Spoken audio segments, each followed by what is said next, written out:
দেখো প্রশ্নে কি বলেছে, দুটি সংখ্যার অনুপাত 3:2, যদি প্রথম সংখ্যা থেকে 8 এবং দ্বিতীয় সংখ্যা থেকে 6 বিয়োগ করা হয় তবে অনুপাতটি 8:5 হয়, তবে তাহলে সংখ্যা দুটি কি? তো চলো আমরা সংখ্যাকে কি করবো, আমরা যেহেতু রেশিও রয়েছে আমরা সংখ্যা নেই, তো সংখ্যাকে ধরলাম রেশিওর সঙ্গে কিছু গুণ করলে তবেই তো সংখ্যাটা হবে। তো এই কী জিনিস গুণ করবো, যা তার জন্য 3x ধরলাম আর আরেকটাকে 2x ধরলাম, ঠিক আছে। তো প্রথম সংখ্যা ছিল 3x থেকে যদি 8 বিয়োগ করা হয় এবং 2x থেকে যদি 6 বিয়োগ করা হয় তবে অনুপাতটি হয় 8/5, ঠিক আছে।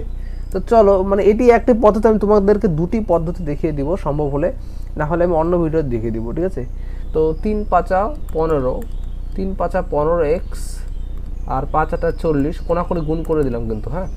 8 2 16x এবং 6 8 48 সমান সমান এদিক থেকে এদিকে আসলে কি হবে, আর এদিক থেকে এদিকে আসলে কি হবে, 15 এদিকে আসলে কি হবে, মাইনাস হবে এদিকে, সুতরাং এক্স হবে, আর দিক দিয়ে গেলে এদিকে প্লাস হবে। 48 থেকে 40 বাদ দিলে কত, এক্স ইকুয়াল টু কত হয় 8, বা এরকম লিখতে পারি এক্স ইকুয়াল টু 8।